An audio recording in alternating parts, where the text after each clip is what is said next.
Einstein's theory of E equals MC squared, the C squared is the sort of the variable, the M is the constant, and business can become constant over time, which meaning, in terms of how you go deploy the business and how effective or how successful that business is directly correlated to, the variable, which is us as human beings, us as leaders. Welcome to the Legacy in the Making show. I'm your host, LA's foremost success coach, Maree Torrey. I interview leaders and influencers who've gone beyond the superficial markers of success and claimed true fulfillment by leveraging their positions to create positive and profitable changes in their businesses and beyond. They share their stories and offer real-world, boots-on-the-ground experience that translates into practical advice to apply to your own journey. I invite you to this injection of wisdom and inspiration so you can prevail and leave your own lasting legacy. Well, hello there, everyone. This is Maree Torrey, and I am the host of the Legacy in the Making show. And I am here today with another Australian expat who has made his home in LA, just as I have, and it is the wonderful Reed Goosens. Reed is a really super successful real estate investor, and he literally came to this country a little bit like me with nothing but a backpack and made something from nothing. And now he teaches other people how to create something from nothing and experience the joy of that. And Reed has published books. He's an international best-selling author. He's got a book, 10,000 Miles to the American Dream, and another one, Investing in the US. And he also, just because he's a little bit of a high achiever, has a podcast that he does in conjunction with his partner, Andrew, and that teaches people all about investing as well. And so, Reed, welcome. Thank you so much for taking the time to have this conversation. Well, thank you for having me on the show. I know it's been a long time coming for you, but it's exciting to be here, and hopefully we can share some knowledge with your audience. Yes, exactly. And obviously, Legacy in the Making show is not just about being successful in business, but putting a focus on how it is you can also be a contribution and a positive change in the world. And Reed is a fantastic example of that. So Reed, tell us a little bit about how many units do you have? You've got a $250 million portfolio of multi-family units. Yes. So the business, I own a real estate investment company called Wildhorn Capital. I co-founded that with my business partner, Andrew Campbell.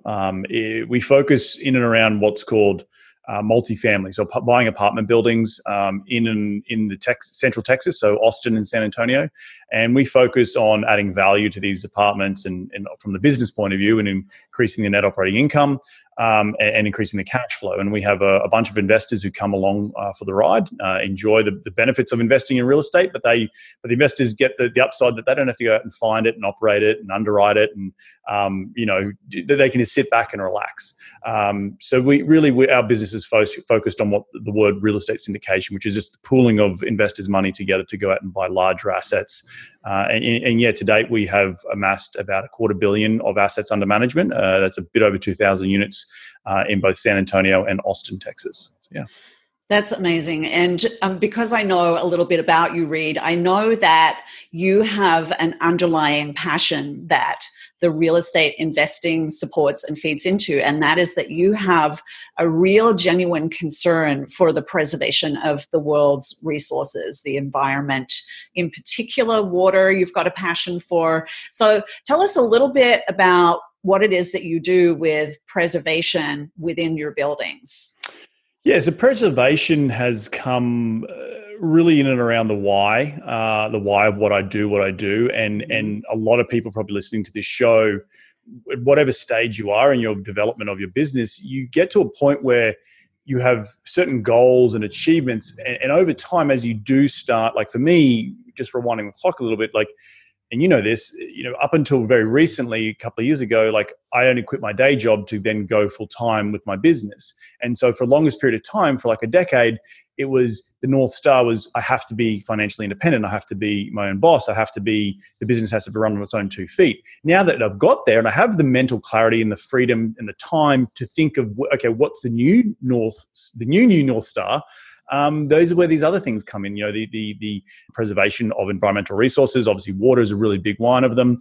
That came from me growing up on a small farm in Queensland where we ran on tank water and dams, and we had to really be conservative with our water usage. I remember growing up as a kid, turning on the shower, turning off the shower, soaping up, and then turning it back on again to rinse off, and experiencing drought in Australia. So when I moved to this country and seeing we live in Southern California, which is essentially a desert, but people still want green grass, and it's like that doesn't work in this climate. And so trying to take those upbringings and those feelings into my own real estate investments. So we implement what's called a low flow package that we go into all the units, and we replace all the toilets with more efficient usage of water toilets. We put in low drip, low flow shower heads on all the faucets, and we implement irrigation restrictions as well, in order to make sure that our landscaping doesn't require as much water as what it maybe traditionally has. So we're looking at xeriscaping and stuff like that. Very in the real estate world, it's a bit of a slow moving ship in terms of technologies to try and make sure that you're keeping up with all the things that are most, that can save you money, but also doesn't cost you an arm and a leg at the same time. So balancing that business versus environmental consciousness that I have, in order to make sure that I do, fulfill my inner being, that I want to do more with what I have in terms of the business that I've developed. And that's, as any CEO or any entrepreneur, as you start to hit your stride and you start to have that clarity, it's making sure you're putting your efforts in the right places which mean the most to you. And I think that's what a lot of the listeners could get out of that story, is that the fact is we all go through this iteration of, okay, well, what does it mean to be a real estate investor? What does it mean to be financially free and all that sort of good stuff, and having the clarity to go and think of bigger and better things in order to contribute back to the world.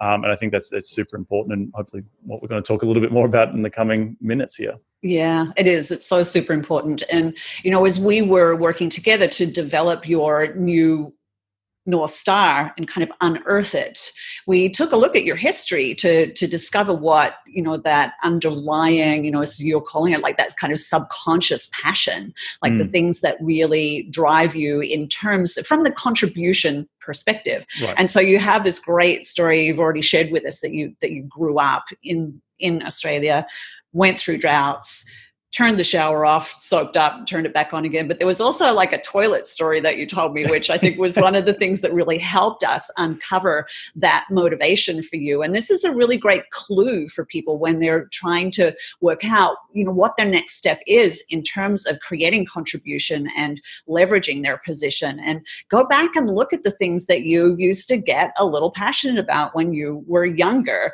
get a little hot under the collar, or things that you took action on. And so tell us a little bit about what you used to do with the toilets. Well, I just remember one time we had some friends come over, and we were in, they had brought, essentially I thought they brought their whole family. I think they came and stayed for a week. They were having some sort of holiday, old friends of mum and dad.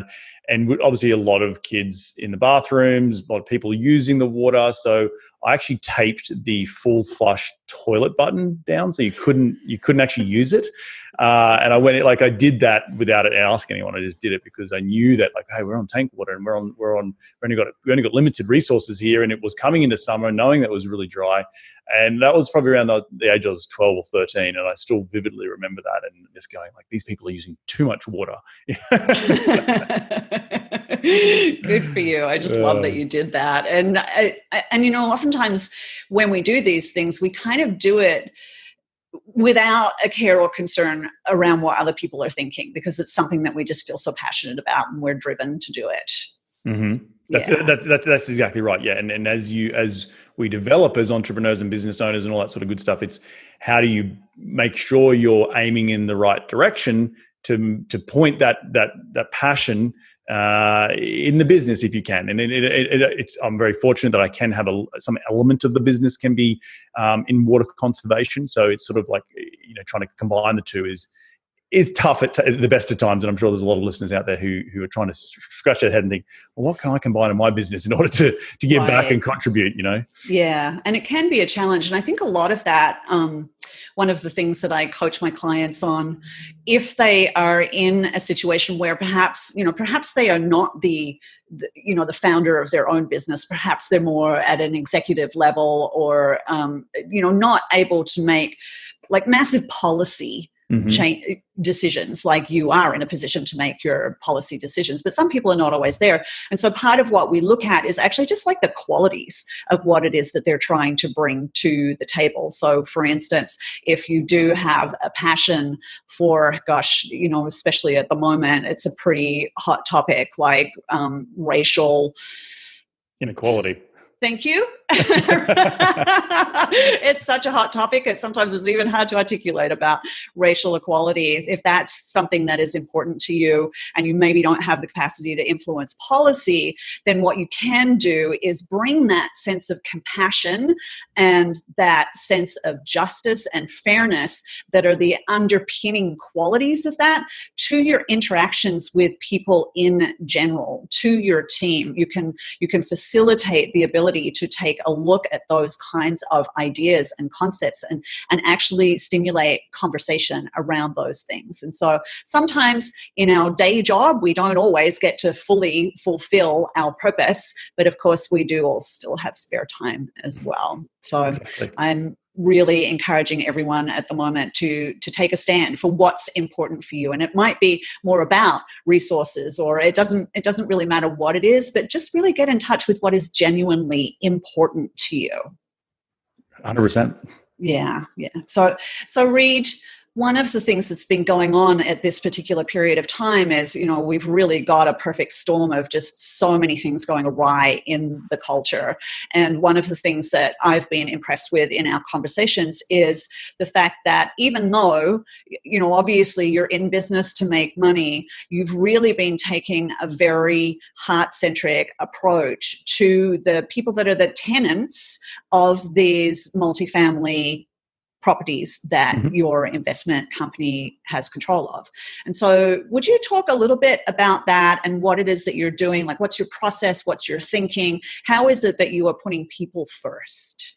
Yeah, I think the people first mantra or adage or thought leading up, you want to have that as a mission as part of any good real estate investment company. But it really came to the fore when obviously COVID hit, and understanding, well, hang on, these people are human beings first and foremost, and we need to make sure that their safety is paramount, right? And the safety of not only our tenants, but our staff, but also making sure that in uncertain times with, there's so much fear in the media, that people aren't overreacting, and knowing that we as landlords, we as owners are there to help and want to start with a people first mentality in order so people don't feel like they have nowhere to live, because the two human need is shelter. And so making sure that we fulfill that, and coming into a time where it was very uncertain, trying to get out in front of that and message to our tenants in the right way that, hey, we are here for you. We are not looking to evict people. We're not looking to, this isn't your fault. If you've lost a job, this is not your fault. This is a fault of the world being crazy and being pumped up on I don't know what it was, but it was pumped up on something and causing that fear, and then thus you losing a job because of the scarcity of catching a disease. And so coming with that sort of mindset first and that sort of olive branch really helped quell any concerns that some of our tenants have. Now, or had, I should say.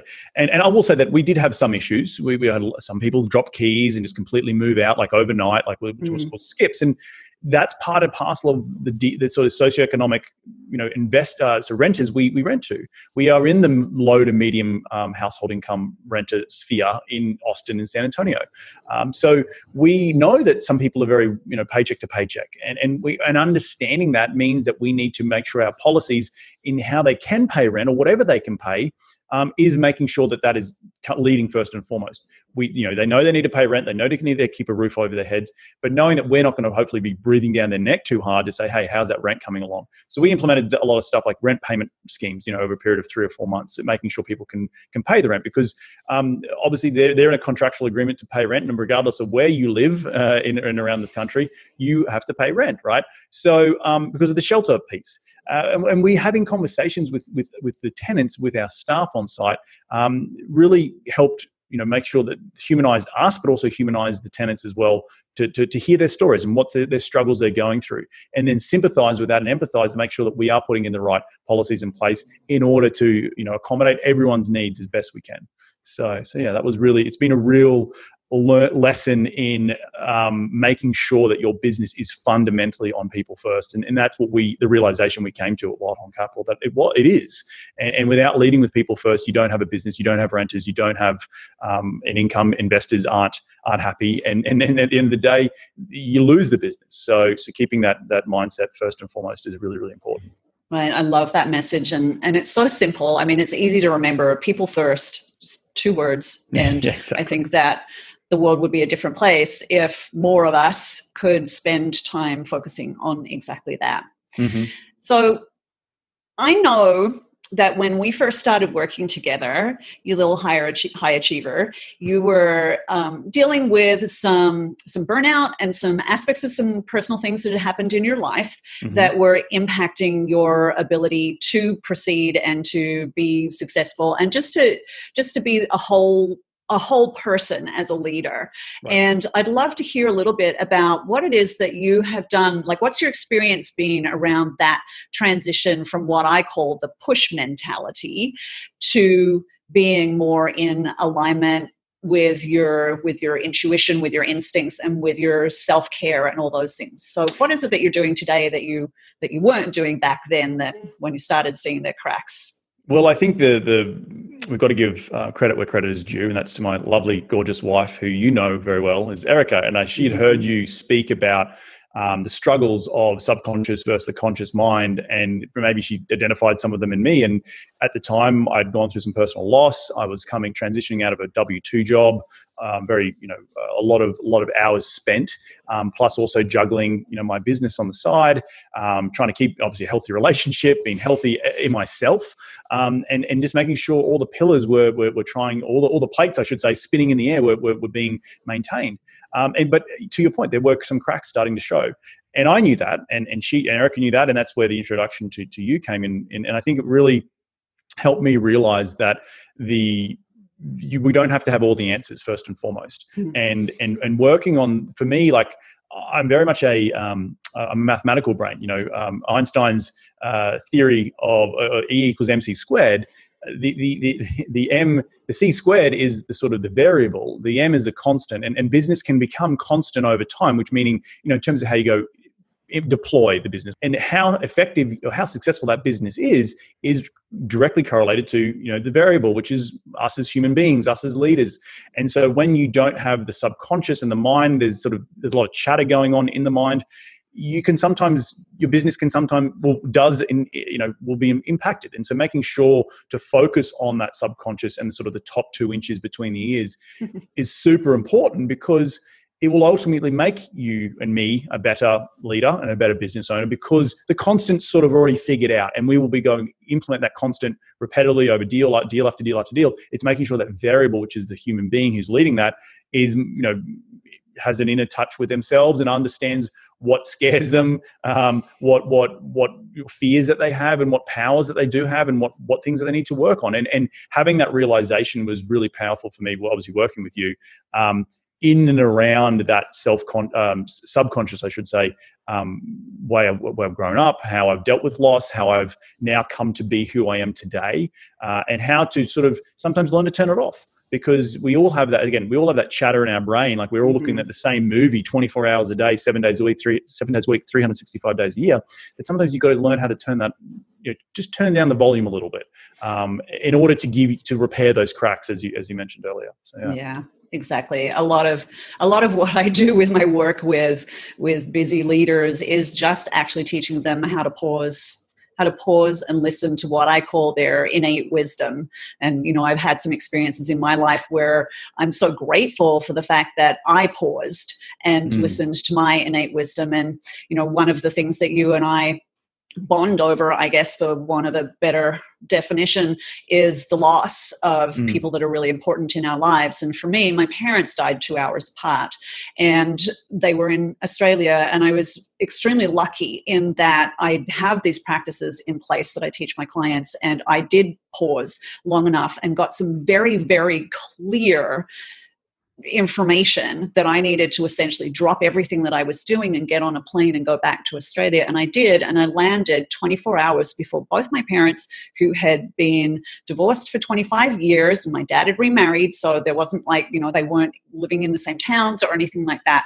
And both of them, for different reasons, died 24 hours later and 2 hours apart. And because of that experience, that was when I really realized how incredibly important taking that time to pause and listen to your inner knowing, to your instincts, and just how important it is, and how many of my clients were really missing that piece of the equation. And so that's when I really started focusing on supporting people with that. And so, Reed, maybe you can share some really specific practical things that you do now that help you maintain that equilibrium and improve your instincts in business and your ability to just, cope with life in general. Yeah, I think the big thing is first self-reflection, like understanding where the cracks are coming from. I think that's really important, because once you understand where those cracks are coming from, all the pain, all the stresses in your life that causes cracks, then you can address those. And they might be subconscious. They may be, for example, my loss, in and around grief, and having the sense of, I wish I was in the place I am today. I wish I was that 3 or 4 years ago when my mum was sick, so I could be there for her more, and sort of that beating yourself up a little bit over chasing your dream. Being an expat, I'm sure a lot of expats are probably listening to this show, like the whole narrative that you have in and around when you have loved ones in another country who are suffering. And I was working full time at the time. The business was only just starting to get some traction, but I wasn't in the position I am today, where I'm my own boss and I could get on a plane tomorrow and fly back to Australia. And so I had a lot of mental junk in and around that, and letting go of some stuff that I thought I was beating myself up about, because by letting go, you can then focus on, well, not what I could have done, but what I should have done, but what I could have done. And that sort of just changing some of the words in which you use around describing yourself and describing yourself in certain situations, because we have the mental past telling us the story of how we look forward, is really super important. So that's sort of one thing that obviously worked very, very hard with you on, to unravel the onion. But the other thing is bringing in some daily practices of quiet, being a little bit still in the morning, try not to look at the phone straight away, and learning how to think of it like a mental push-up. When you do get distracted by jumping on the phone or jumping straight into emails, trying to catch yourself in that moment. So you're saying, well, hang on, do I need to just be busy? I was very guilty of doing busy work and not effective work, and thinking I always need to be work, and not actually take the time to say, well, is this effective work? And that then obviously led to stress, and that stress led to me having to re-examine how I was approaching my life. Also catching yourself, get another mental push-up is when you do have come out of, we all have stressful situations in our lives, but make sure that you can take a couple of breaths throughout the day and just close your eyes and recenter. And it's hard to do that in the beginning, but when you get into a practice of doing it, your mind tells you need to just take 3 deep breaths right now and close your eyes and then get back into what you're doing, so you don't get the sort of reptilian brain fear going on and causing you to do something stupid or say something stupid in the heat of the moment. So those are a couple of things that I think, again, it's like a mental push-up. You're never going to get it right. It's a constant battle to work out that muscle.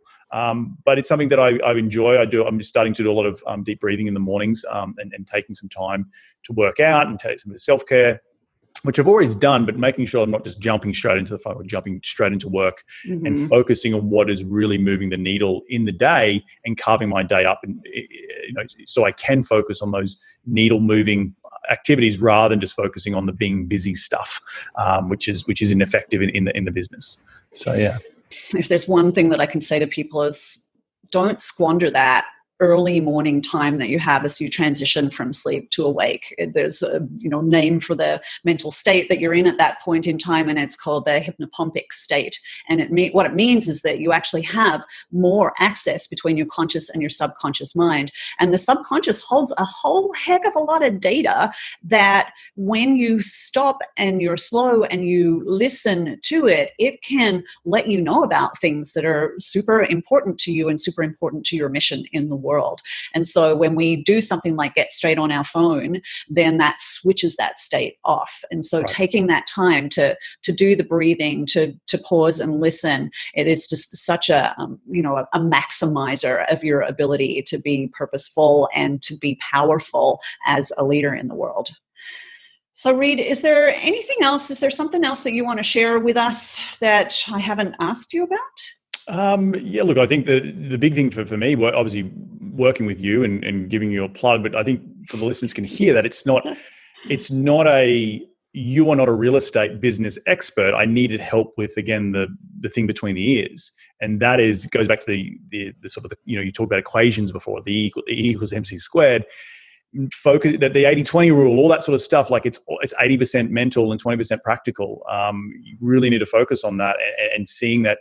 I work with you, Tony, because I know that you have powers in other ways that help me be better in my real estate business. And not having that experience in the real estate doesn't actually matter. It could be any business, it could be any widget, right? And it's just making sure that we are harnessing the greater good, I guess, within ourselves, the greater ambition, and directing it in a right way, in order to be effective, in order to be successful, whatever that looks like, in order to run the business well, in order to be the best husband, the best human, the best son, the best whatever, so you can go out and ultimately give more and thus enjoy the journey. Because I think a lot of people get stuck with, and for me, I know that working with you, I know that I love uncertainty. And I can look at the last 10 years and go, it's been a freaking awesome journey. And I'm only 34. I know the next 10 years is going to be even better if I just don't stop worrying about these goals and targets. And I need to be here by the time I'm 40 and just enjoying the process a little bit more. And that's come, hand in hand with loss, personal loss with my mum. But you have that realization that stop sweating the future. Stop sweating the future, because you can only live once and live in the present. And that calmness and that mental, things that we do, the mental push-ups, enables us to do that better and enjoy the journey, enjoy the process, make better decisions, and sort of let go of the future a little bit, because you're living right now, and the decisions you make today will ultimately impact, for good or for better or for worse, your future. So yeah. That's great. Thank you. And would you be willing to talk a little bit about the shifts that happened in your business as a result of doing this work? Yeah, look, I think the shifts, there's been many shifts, right? I've had people come up to me who I've known many, many years and have said that they see an aura of calmness around me now compared to what I was, say, 2 or 3 years ago. It was just a lot of like franticness. So there's just that, there's sort of the friendship side. But in the business side, it allows me to be a better leader. It allows me to understand my inner the gut feeling that you have when looking back on mistakes that we may have made in the business. Well, I kind of already knew that was going to come down the road at some point, because my gut was telling me that, and it wasn't my mind. It was my gut. So maybe listen to that gut a little bit more. And hindsight 2020 is always great, but it's in those moments of where you do, business is always going to, ups and downs and speed bumps and all that sort of stuff. When you do go through those ups and downs, understanding, well, what were the mistakes you made, and maybe could you truly ask yourself, were they red flags at the beginning when you went down that path, in order to stop yourself, because it was the easier path to go down, in terms of the business development, and just making sure you acknowledge that and aware of that, and then so next time it happens, you can say, well, hang on, no, I'm going to put it. There's a red flag going up in my gut, and thus I need to listen to it, and I don't need to go down this path of XYZ, and hopefully ultimately avoid stresses in the future. So yeah, because in the past I've been guilty of like not being present, and I think that's part of the psychology of entrepreneurs and wanting to achieve more and high achievers, that you're always thinking about the next thing. Your mind's always ticking. And so making sure that when those little victories come up, like, okay, we've got 2 deals tied up in 2019 and they're going to close in 2020. 2020 is looking pretty freaking good right now. Maybe I can just enjoy this holiday a little bit more rather than like, oh gosh, what's 2020 going to be about? Or that stressor of I need to make a resolution for 2020 in order to maybe be the best year ever. That's part of life, right? And that's part of enjoying the journey. And I think maybe you rewind a couple of years ago, I would be in different, headspace in and around what we're sitting in today with COVID and racial inequality and all that sort of stuff, and how that impacts the business. And so making sure that as a leader, you have that mental calm in order to navigate these unprecedented times as best you can. And I think looking back in the last couple of months, particularly when it comes to COVID, we, and myself included, obviously me and my business partner, have navigated really, really well. Not to pat myself on the back, but with that people first mentality, making sure that helps set us up for success in navigating through these unprecedented times. Yeah, so things change, and it sounds like you're being pretty resilient about it. So that's good news. Exactly. Yeah. Reed, thank you so much for taking the time to talk with me today. Hopefully, as listeners, that you have received some great tips and tools from Reed, and please go look for him at reedgoosens.com. There will be a link in the show notes. And with that, I will bid you adieu, Reed, and say thank you so much to everyone who's listening. Thanks a lot. I'm glad you tuned in to the Legacy in the Making show. If you're genuinely interested in creating positive change in your business or your life, or on a more global scale, I invite you to connect with me at tonymaree.com. That's Tony with a Y, Maree with 2 E's. When you get there, you'll find the Path to Purpose Master Plan, the truly brilliant method to make sure you're clear on why you're here. This is the absolute critical foundation to honing your instincts and leaving a legacy you'll be proud of. You can also find out about the Innate Wisdom Business Council, which is an opportunity to evolve your vision in the company of like-minded leaders, and much, much more. Thanks for listening. Remember to subscribe to the podcast, and we'll see you next time.